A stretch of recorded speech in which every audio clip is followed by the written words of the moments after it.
Yeah. Okay, so this is our homepage, and we have, um, I think it's 10, yeah. Our last 10 fact checks feed into here in like reverse chronological order, so the most recent's at the top, and then they then fall off the page, and you can click, get more stories, and then see all of them. Excuse me. And most of these are rated items, and I'll tell you a little bit more about that in a minute. Um, then below that, we have latest articles. These are articles which we've written but have not rated. They're explanatory articles. So, for instance, we have 10 times Trump's bombastic rhetoric didn't match reality. Um, we set up a dummy uh, page here for our live fact checking, and I'll talk about that of the debate tonight. Um, we have various other kinds of explanatory stories here, but and then the core of what we do though are the fact checks. Those are probably what are most familiar to you. Um, and if you let's see if I can find one that I've written. Um, I haven't written one in a couple of days because of the weekend, but let's see, I'll find one.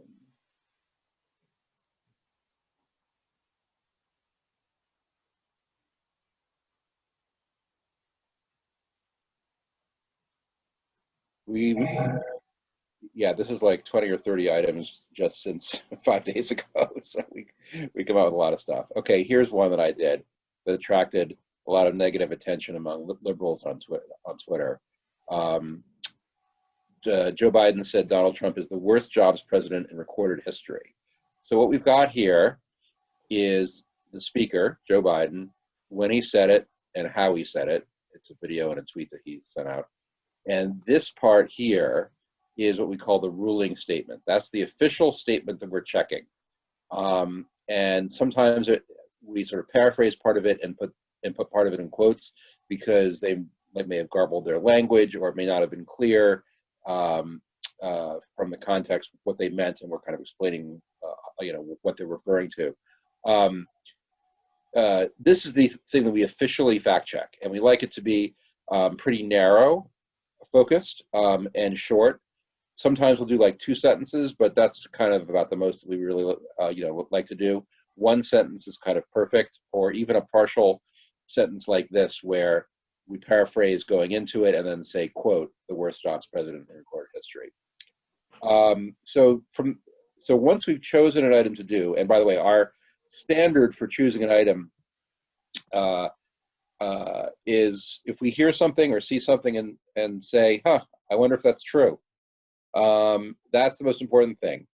It may turn out to be true, and that's fine. We'll still write the article and explain why it's true. We tend to like truths that are interesting truths uh, that are basically accurate, but tell an interesting story that we think our readers and voters should know. But often it's not complete, and then it goes on to our sliding scale. True is the top, and then mostly true is next, half true, mostly false, false, and pants on fire. And we have specific definitions for each of these. True is the statement is accurate and nothing additional is needed. Mostly true is the statement is accurate, but it needs additional context. Half true is the statement's partially accurate, but it's missing important information or takes things out of context. Mostly false is the statement has an element of truth, a grain of truth, um, but uh, basically you would get a different impression if you had all the background context. False is a statement. The statement is not accurate. And then pants on fire is the most difficult one. It's very subjective. Um, it's both false and ridiculous. It doesn't mean it's a lie because we can't tell what's going on in a speaker's head. We can't tell if they're intending to lie, if they know that it's false and say it anyway. We just can't know that. But for me, a lot of times, pants on fire means that it was pretty easy to find the answer to this, and they were reckless in not doing their due diligence. If something strikes a reasonable person as being as like sounding wrong or weird, and they didn't just bother to check it at all and just said it, that to me is likely to get a pants on fire. A false is more a case where they just flubbed a line, they just got it wrong, but there's no but it's complicated enough that it's like understandable why they would have said what they did. So those are our ratings. That's actually putting the cart before the horse a little bit. That is at the very end of the process. And in Rich's class that I did this spring with what was it, 6 or 8 students, right? I think it was 8. We tried to do a chamber. It's called a chamber is where we like decide the rating. The first pass on that, we try to do it in class with all the students. Officially, when we do it for ourselves on the national team, the story's written and then it's edited, and then that editor and 2 additional editors who are fresh to the story sit in a meeting together on Zoom these days, along with the writer, and the editors have a debate, and there's a certain series of questions we ask to make sure we're covering all the bases. And it's a consensus basis. If there's a real divide in the chamber, then we'll call a vote and decide with 2 votes gets it. If two say half true and 1 say mostly false, then the half true wins. That's pretty unusual. Usually we come to a general agreement, and there's a bit of horse trading. You say, okay, I'll agree with mostly false as long as you sort of emphasize this in the article more than it is right now. So, okay, so as I said, that's a bit of, I guess, putting the cart before the horse, because that is actually the end of the process. The beginning of the process, after we've found a claim, which we may have stumbled across ourselves, or a reader may have suggested doing it, we will do ordinary journalism. It's really pretty much the same as reporting any other story. We look for information, on the web. If it's a statistical claim, we'll look, for the Bureau of Labor Statistics, federal data on jobs. We'll look at, economic growth statistics. We'll look at health or poverty statistics, whatever the case may be. And then we will also reach out to experts in that field and see what they think about whether the statement is accurate or partially accurate or not accurate at all. And we always give the speaker an opportunity to comment. So we work a lot with Joe Biden's staff and with Donald Trump's staff, for instance. We tell them, hey, we're looking at this statement. We give the statement, and I'll often say in my email, on first glance, I found this appears to be the case based on the research I've done. Do you guys disagree? Do you have any additional context you would like to add to it? And then after all the reporting and all the research is done, then we write up a story, which we then file to the editor. Now, the story structure is a little bit different for those who are familiar with writing news articles. The sort of historical model of a news article is the inverted pyramid, which is like a triangle upside down. The idea being that at the top, the thicker part of the pyramid is the most important information, and then you're just filling in details and details and details as you go down the story that are less important. The most important stuff's in the first paragraph. And so if the story has to be cut for length, you just cut from the bottom because those are the less important parts. Ours is different. There's a real sort of unique structure to ours, which is that we say what the statement is and the context, where it was said, why it was said, because there's a debate going on about some topic. And then we give the ruling statement and say, essentially, we wondered if this is true.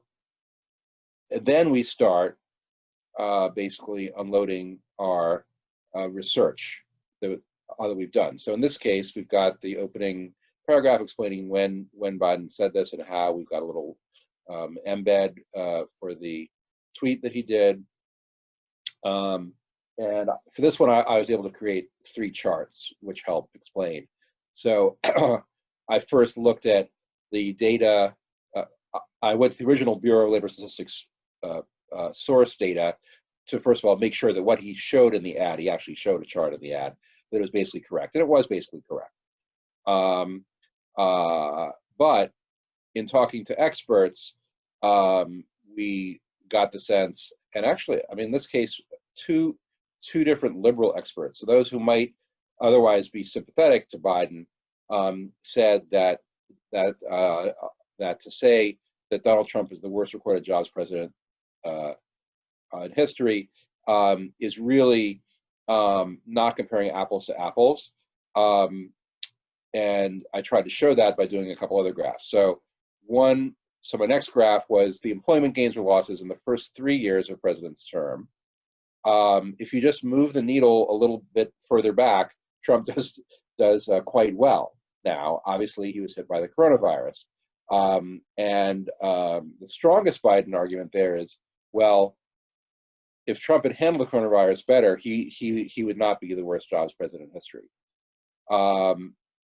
When I got criticism on liberal Twitter about this, they're like, of course he's the worst jobs president in history.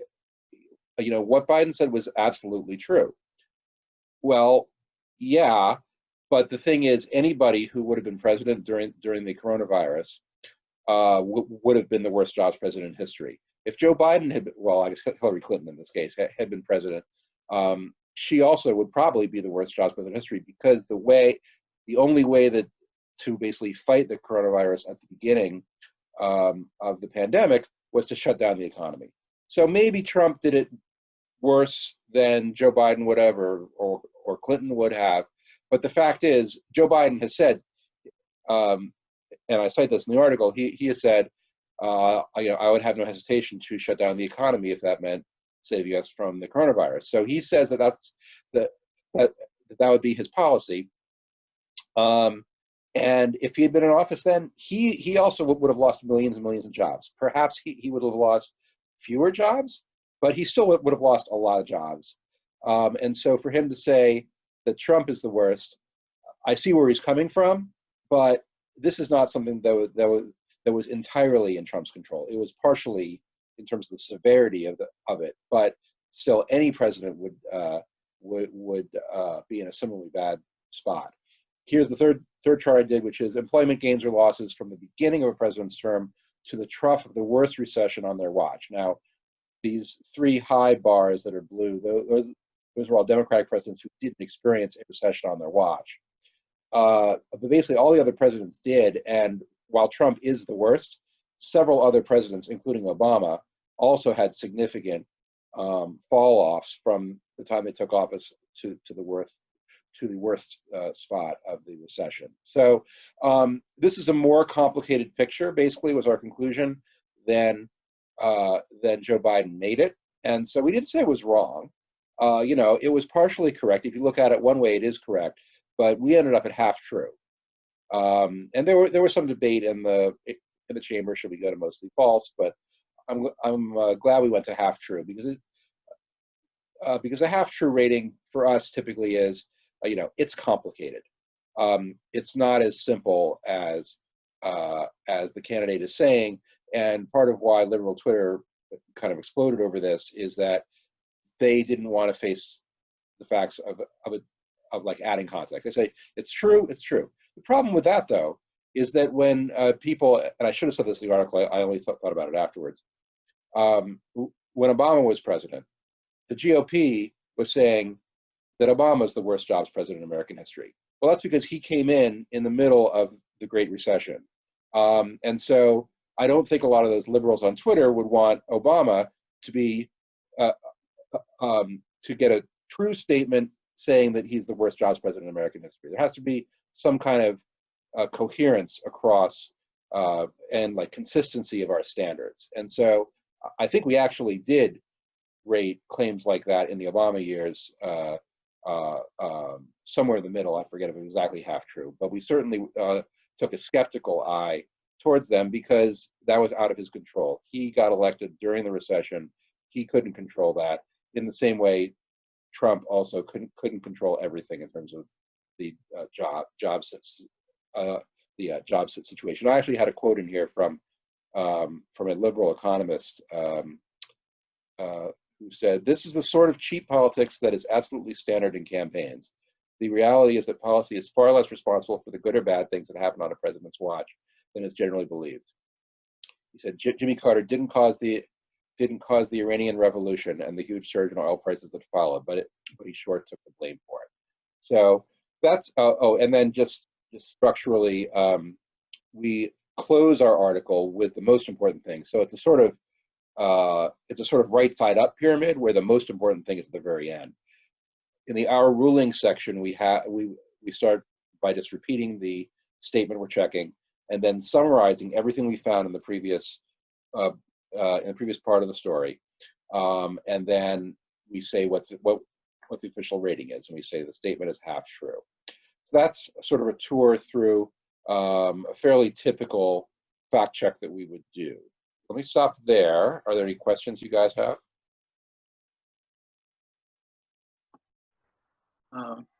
We can go to questions. I was just going to say, this kind of fact check reminded me when I used to cover the state in New Jersey, and whether it was Republicans or Democrats, whenever the budget was introduced, the opposite party would say, "Oh my God, it's the largest budget in state history." And everyone was going to be the largest because there was just some natural growth built into there that population they couldn't control. But yeah, so Justin or Hannah, you have questions at this point? Okay, I think Hannah's shaking her head, so go ahead. So as a philosophy major, I studied the principle of charity, which is interpreting a speaker's statements, but giving it the most rational sort of basis possible and considering it at its best, strongest possible interpretation. Is that how PolitiFact operates, or is there a different and possibly better way of doing that?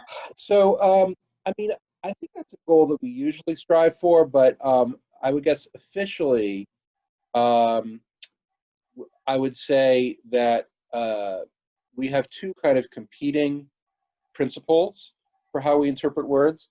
One is that words matter. What they say matters. So there's a difference between somebody saying that the United States is the most blah, blah, blah, something, or as opposed to saying the country is one of the most, or in the top 5, or something like that.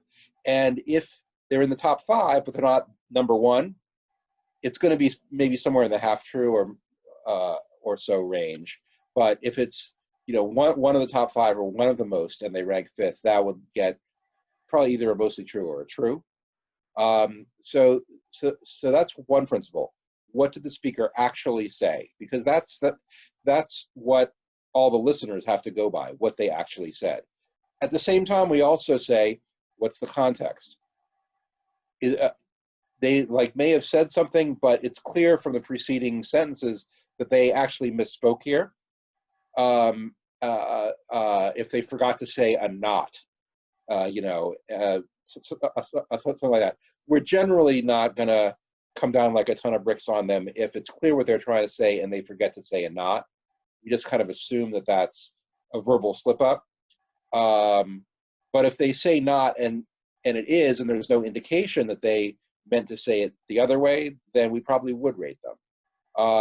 So it's really a case-by-case basis, and we definitely could throw out not, the idea of not considering, not fact-checking a statement based on the confusion around what they're actually trying to say.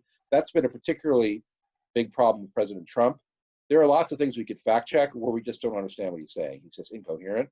And so sometimes we do fact-check them if we can get their campaign to say what he meant or whatever, but it's tricky. It's tricky. I would think there's times when, you wouldn't fact check something when it's obviously someone just left a word out, but sometimes something like that will end up in a political ad. Yeah. And then you often do fact checks saying, this was out of context, that sort of thing. Yes. Yeah. So, what was it recently? There was something that Trump sent out about Joe Biden recently. Oh, well, there was one thing about the Pledge of Allegiance. I don't know if you guys saw that. Yeah, I saw something on that. Yeah. So I think the Trump team sent out. In fact, here, let me just quickly see if I can get that, because that's a good example. PolitiFact. Biden Pledge of Allegiance. Okay, so we rated this false. So there's a tweet by the Trump folks in which Biden was criticizing Trump for favoring GOP states over Democratic states. He said, quote, "I don't pledge allegiance to the red states of America or the blue states of America. I pledge allegiance to the United States of America, one nation, indivisible, under God. For real, I'm running as a proud Democrat, but I'm not going to govern as a Democratic president. I'm going to govern as a president." So he was not actually saying the pledge, leading the audience in the Pledge of Allegiance. He was using words from it to sort of bolster his point that he is not only loyal to the states that support him, as he says Donald Trump is. And so he was sort of embellishing that with some of the words to give a sense of gravity to that statement. But in the, yeah, it looks like we didn't post that video here, but basically Trump did a cut, I think, of just those words where he said, "One nation, indivisible, under God," and made it seem like Biden, as part of his campaign to like paint Biden as senile, as painting it as he was trying to remember the pledge, but he couldn't remember it. The guy's so stupid. And that was just false. It was taken out of context. If you hear the speech Biden was giving, it makes total sense in context, but they didn't give enough of the context to sort of make that clear. Yeah, I'm sure that unfortunately happens a lot in political ads. Yeah, and by the way, I forgot to mention at the end of each article we have our source list. Now this is a pretty short one because it's fairly self-explanatory, but we care a lot about transparency. So all throughout the article, as you can see, we have links to the original sources, and we then collect those all in the source list, with the idea being that reasonable people could disagree about what our rating should be. Me personally, if somebody says that Joe Biden thing should be a mostly true instead of a half true, or a mostly false instead of half true, I'm like, fine. Different people can have different views. It's like more art than science about what the final rating should be. What we want to do is to educate the folks who read us, so that they can learn more substantively about the topic, and then do their own research based on it. They can click on any of these things and double check to make sure that we're right. They can go through our source list and see exactly where we got something and sort of kick the tires themselves. Very rarely do we have a situation where a reader complains, "Your article didn't address this point or this angle." 95% of the criticism against us from our readers is that they disagree with the rating, and that's okay. You don't have to agree with our rating. What we do hope is that if you read the article, which of course on Facebook, etc., a lot of people don't do, but we want to provide that information so that people can go back and learn something and be able to scrutinize us to make sure that we're right. And we do run corrections occasionally if that's necessary. Yeah, Justin and Hannah, I don't know if you had a chance to look at the fact checks that the Bonaventure students did, but they're just like the fact they're on the PolitiFact page, but having gone through the process, every call, every email they have, every interview, as Lou said, they're all right down, in the source list for people to look at. Yeah, I think you could also get them through the Jandoli Institute website, right? Yeah. And I think that was one of the links I sent them. So they have. Yeah. Justin, you have a question for Lou?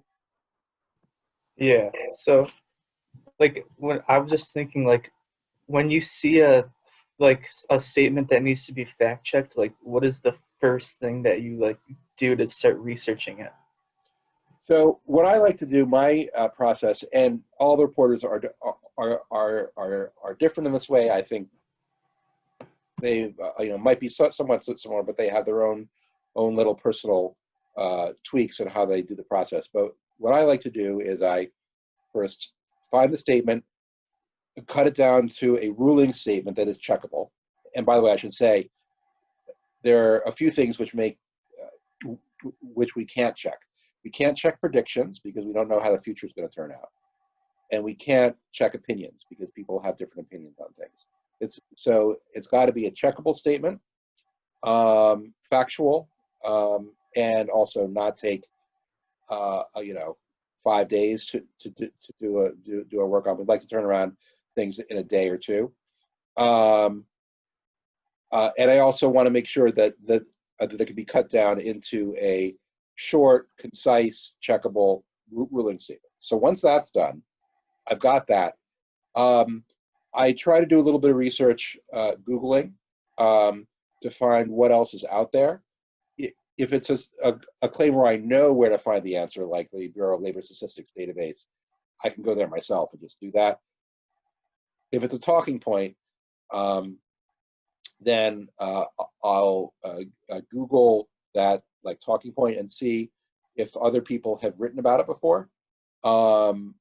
Maybe other fact checkers have done something on it, and get and sort of educate myself. And sometimes the other fact checkers will have sources that they list, and I will then go to the original sources that they went to, check them out myself, think about what some of the context and nuance might be that is missing, and I do that first before I contact anybody, because when I write that first email to either the speaker or to the expert sources, I like to have a very initial take on it. It doesn't mean it has to be our final take, but just I want to know enough that I can talk intelligently and give them, here's my first take on what this is.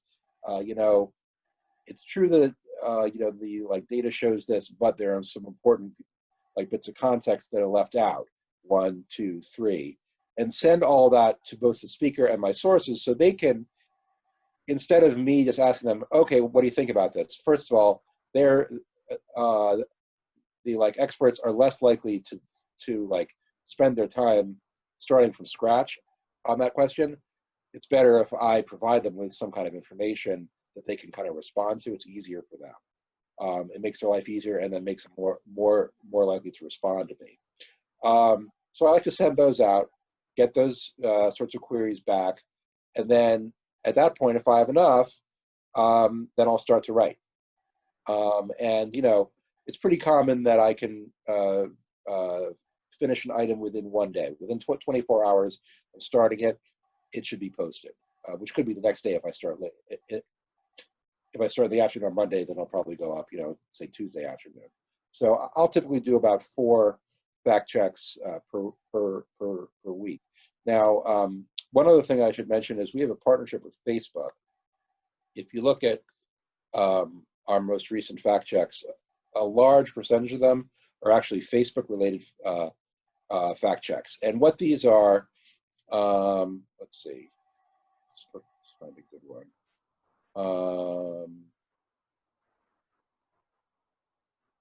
Okay, so here's one on Instagram. Facebook owns Instagram. So actually, this did better than most of our Facebook checks. This actually got a half true. Probably left out some context. So apparently, on Instagram, it was circulating that Joe Biden disrespects servicemen by telling them to clap for that, you stupid bastards. I'm not familiar with this one at all. So that's what's circulating on social media. Apparently he was trying to make a joke, and the full context makes that clearer. But what happens is we get fed questionable claims like this through a partnership with Facebook. Facebook pays us to fact check posts on its platform, and there's basically a tool that we have. Facebook has some analytical data where either readers can report things that they think are questionable, or the algorithm can figure out, based on the types of sharing and so forth, that things might be questionable. And it may come up with a tool and we think it's totally true and just skip it, forget it, it's fine. But if there are things that either we've already fact checked or that are pretty easy for us to fact check, then we will do it in the same fashion as I've been explaining it as a regular fact check. Often these are a little bit less time intensive. The person who did this can probably do 2 or 3 of these a day instead of just one, because they're often pretty easy to debunk. But we do a normal fact check, goes through a normal sort of process of determining a final rating. It goes live on our website. At that point, we go back in the Facebook tool and we mark that as having been fact checked by us. And if it has a rating, I think it's mostly false or below, 3 things happen. One is if you try to share that post, then a screen goes over it that says this post has been deemed questionable by a fact checker. Do you want to read the fact check? And then it has a link to it. 2, so it doesn't stop you from getting that post, but it does force you to at least entertain the possibility that it's wrong and give you a very easy way of getting to that fact check. But I think there's a way to just bypass that and see the claim if you don't trust us. The second thing they do is in the algorithm for the posts that come to your feed, it makes it a lot less likely that that feed is going to be shared. It basically reduces the velocity of that post on social media. And 3, if it's a post by like a website, that site cannot get ad money off of that post. So those 3 things work pretty well. Now, what this does do is it leads to a steady stream of irate emails, which I have to look at. Since I joined in 2009, one of my jobs has been to basically keep track of what is going on, going into our inbox, email inbox. So there are a lot, since we started doing this system in a really ramped up way earlier, like I think it was January of this year, we definitely saw a big uptick in like, you guys only fact check, conservatives. Why do you guys, hate Trump so much? I don't believe a word you say, et cetera, because, previously our fact checks had been seen by people who wanted to see them. It was consensual, basically. People went to our website or they saw a tweet about something we fact checked, and if they wanted to click into it, fine. They didn't, just skip it. But now we're sort of getting in the face of people who, and since so many of these Facebook posts that are questionable are on the conservative side, people are seeing a lot of conservative posts that are being debunked, and they're getting angry at us because they don't want to hear from us. They would like to stay in their own bubble. We do the same thing on liberal posts if we find them, but for like whatever reason, liberals tend not to use Facebook as aggressively to share questionable stuff as conservatives do.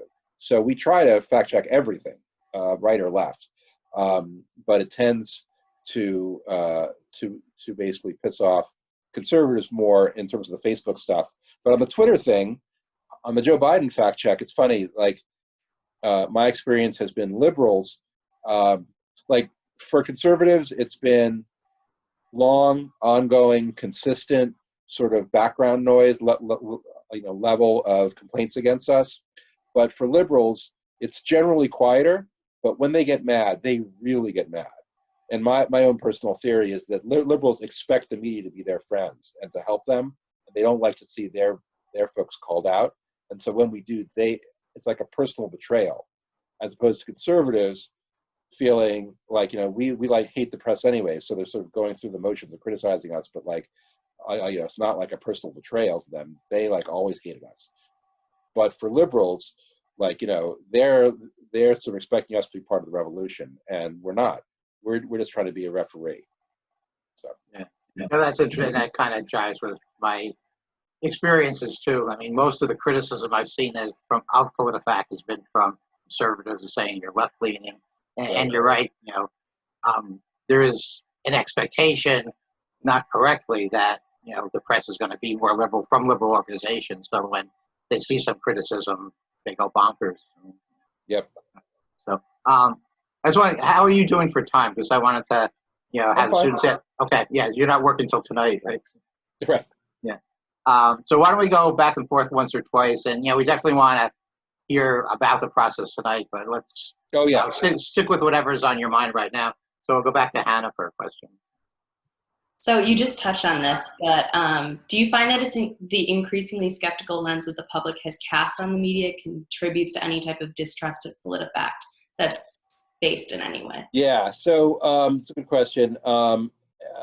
Drawing on my now years of experience in getting public feedback through the email inbox,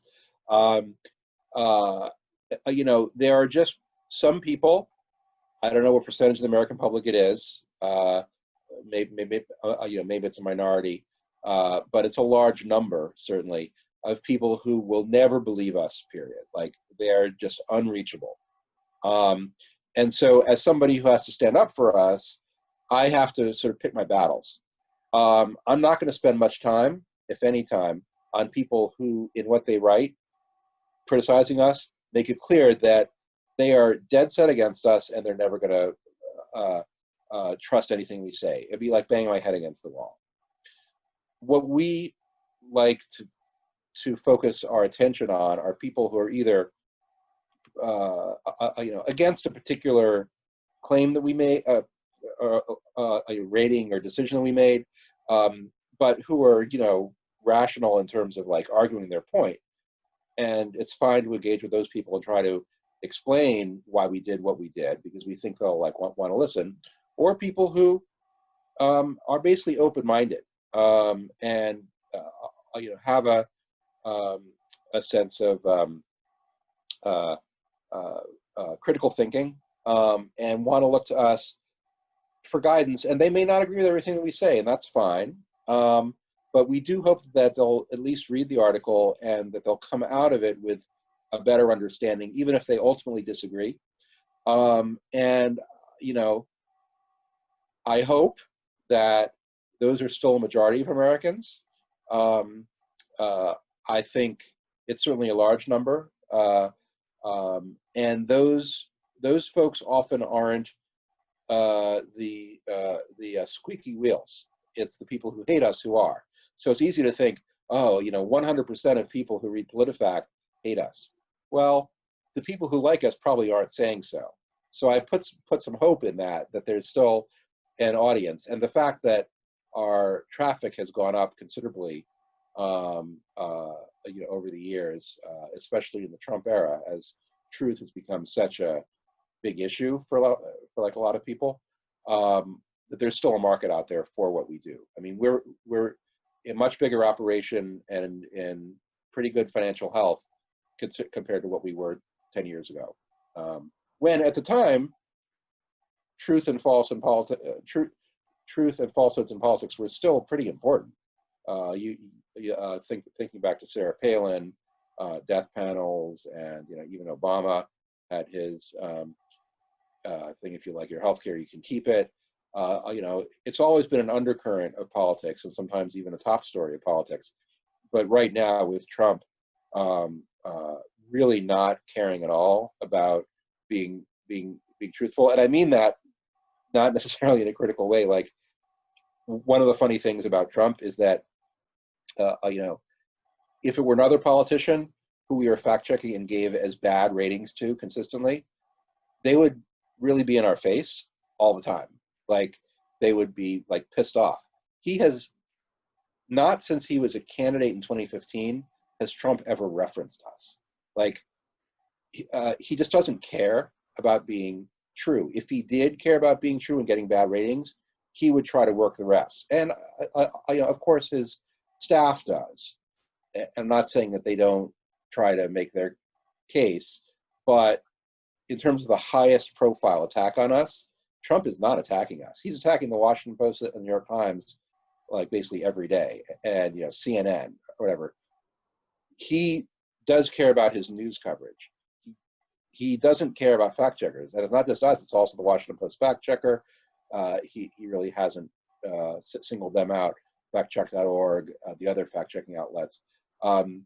It's just his style. He doesn't personally get fact checking doesn't seem to get under his skin the way a lot of other media coverage does, and so this is strange kind of phenomenon. But Okay, great. Justin, back to you. How do you feel that the COVID-19 has like impacted the amount of statements that have to be fact-checked or statements that are like fact-checked as false? yeah, so first of all, in terms of people's interest in our coverage, it definitely has spiked during COVID, when that was like the top story, and it's waxed and waned a little bit over the course of the year. But in general, our coverage of COVID has been a real traffic booster. People really care about it, and that's just a realm that we had not needed to cover before, because like we had like healthcare policy checks, but like basic stuff about like, you know, how to stay alive in a pandemic is obviously not something we had to do. So that's like carved out an entire new realm for us to fact check that we never had to before. So I think it's helped us provide a good service. I mean, for the first 2 months of the pandemic, I was pretty much only fact checking COVID stuff. And that was good for me because I actually had been a science writer at the start of my career, and specifically had been covering the topic of infectious diseases and vaccines. So that's something that all of us really shifted towards, and we're still doing a lot of that now because of the nature of the political campaign, sort of climaxing now. You know, we're not doing percentage-wise as much on COVID because there's a lot of other stuff too. But yeah, it's been a major thing for us, and a lot of the fact checks we do Facebook are somehow related to COVID. They're one of our biggest traffic items ever, probably, was, you know, there was a thing, Plandemic. It was this video that circulated widely on social media that saying that basically COVID was like, you know, a hoax and was manufactured, and it gave all kinds of bad advice on how to not get it. That got huge attention. Actually, I think Trump may have even sort of amplified that in some of his comments. But we got a ton of people coming to us to figure out if this is real or fake, and so that was a big boost for us. Okay, great. I mean, you kind of remind me that, you know, journalists, you have to become experts quickly on different fields, and you never know That's what right. it's going to be. And that's especially true with us because, like, it's not like we really have beats. Like, you know, if you're at a major newspaper, you'll be covering the city council beat, or you'll be covering the medical beat, or whatever. For us, God knows what, like, tomorrow is going to bring after the debate. You know, what obscure topic is going to pop up that we have to do follow-up reporting on. It could be anything, and so it's something that we're not already familiar with. Okay. Actually, yeah, that's a good segue, because I wanted you to kind of maybe walk us through the process of what you'll be doing tonight. Maybe you could do that, and then we can take another question or two from the students about what you're doing tonight. That sounds good to everybody. So actually, it's changed a little bit. They just unveiled a slightly new system for us for tonight, which involves 4 of us trying to do rapid tweets. A sort of convoluted system is not worth going into. But basically, having a Twitter stream that is live on our website that's faster than like publishing articles on the website, and we're going to be, so like if a claim comes up, we're going to say, you know, Trump said X. We like previously fact checked that and found it to be false, and then a second reporter tweets a bit more detail on that. A third reporter tweets some more detail on that, and then so for a reader on the website, we're like going to direct people to our website.